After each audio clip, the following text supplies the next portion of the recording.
Hey there, tech enthusiasts! Today we're going to show you how to fix those damaged PDF files using Stellar PDF Repair. PDF files can get corrupted due to various reasons, such as system crashes, power outages, or virus attacks.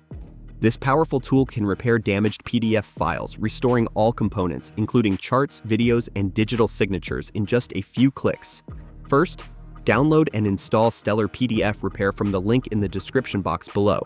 Once installed, launch the software and add the corrupted PDF file you want to repair. The software will then analyze the file and identify the issues. Next, click the Repair button, and Stellar PDF Repair will work its magic. Depending on the file size and the extent of the corruption, this process might take a few minutes. But don't worry, it's worth the wait. Once the repair is complete, you'll see a preview of your fixed PDF. If everything looks good, you can save the repaired file to a safe location. It's essential to save it to a different folder to avoid overwriting the original corrupted file.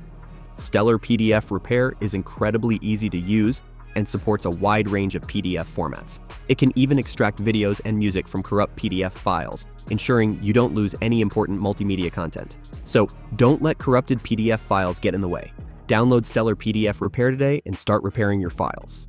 Click the link in the description box below to get started. That's it for today's video. Before you go, don't forget to sign up for our newsletter. You'll get exclusive discount codes, the latest tech news, and early access to updates on the best software deals. The link to sign up is below this video. Don't forget to share this video with anyone who might need it, and hit that subscribe button for more tech tips and tutorials.